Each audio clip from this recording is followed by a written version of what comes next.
আমি রাজনীতি খুব একটা পছন্দ করি না, তবে বাংলাদেশের নাগরিক হিসেবে দায়বদ্ধতার জায়গা থেকে আমি একটা দলকে পছন্দ করি, সেটা হচ্ছে বাংলাদেশ জামাত ইসলামী। আমি বলি না তারা শতভাগ শুদ্ধ, আমি বলি না তারা শতভাগ সঠিক, আমি বলি না তারা শতভাগ সঠিক পথে আছে।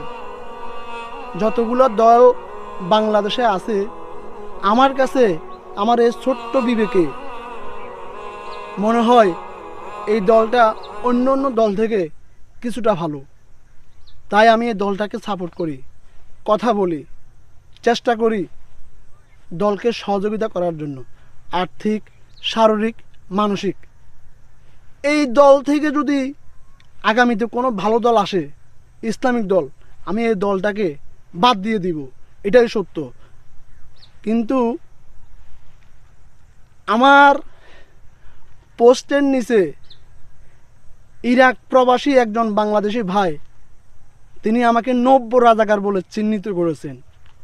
শুধু চিহ্নিত করে ক্ষান্ত হননি, তিনি আমাকে বলেছেন আমাকে তিনি দেখবেন, সব রেকর্ড করে রাখছেন, সব তথ্য উনি রাখছেন, উনি সময়ে সব দেখিয়ে দিবেন।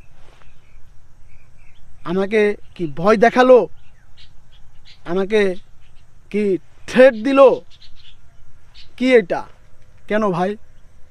আমি নব্য রাজাকের কি দেখলেন? আমার দ্বারা কি এমন দেশের ক্ষতি হয়ে গেল? আমি কি গণতান্ত্রিক দেশের একজন সাধারণ নাগরিক হিসাবে, সাধারণ ভোটার হিসাবে একটি দলকে পছন্দ করার অধিকার রাখি না? এ কেমন কথা?